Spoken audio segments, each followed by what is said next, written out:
Bonjour tout le monde, j'espère que vous allez bien et que vous n'avez pas trop chaud. Donc aujourd'hui je vais vous parler du courrier quand on est en camping-car. Donc soit on peut se faire domicilier chez un membre de sa famille, quand on en a. Soit on peut se faire domicilier comme moi au CCAS, voilà, où ils ont accepté. Ou après vous avez le courrier des voyageurs, alors là je crois que c'est payant par contre. Donc voilà, ça c'est les trois sujets que je voulais vous parler. Donc le CAS c'est pratique parce qu'il vous envoie un texto quand vous avez un courrier de disponible, vous n'êtes pas obligé d'y aller tous les jours.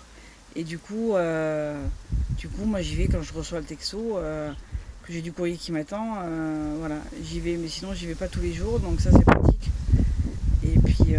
Et puis voilà. Un second point que je voulais aborder aussi avec vous, c'est la problématique des transports scolaires quand on est en camping-car et domicilié au CCAS. Il faut savoir que quand on est domicilié au CCAS et qu'on a un enfant qui est scolarisé, et bien les transports scolaires, le conseil général n'accepte pas l'adresse du CCAS comme adresse pour les transports scolaires. Donc du coup, on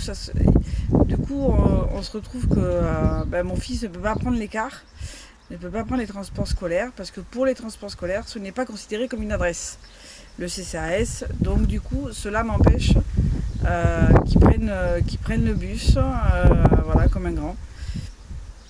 Donc ça serait bien qu'ils revoient un peu leur copie à ce sujet-là, ou qui tiennent compte qu'il y a de plus en plus de gens qui sont en camping-car et qui ont des enfants scolarisés. Et voilà, donc soit ils tiennent compte de l'adresse où arrive le courrier, ou alors ils tiennent compte de l'adresse de l'emplacement. Parce que je ne suis pas... mon courrier et l'adresse et l'emplacement où je me trouve sont dans des villages différents. Donc voilà, ça serait bien que là-dessus il s'améliore un petit peu, ça serait pas mal. Parce que je ne dois pas être la seule pénalisée dans ce cas-là. Donc voilà, c'est un sujet que je voulais aborder avec vous.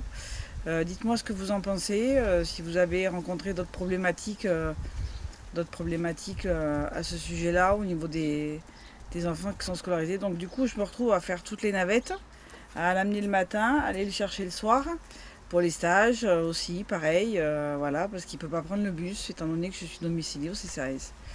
Donc voilà, c'est des points que je voulais aborder avec vous, qui font aussi partie de la vie en camping-car et des petits couacs qu'il peut avoir aussi, voilà.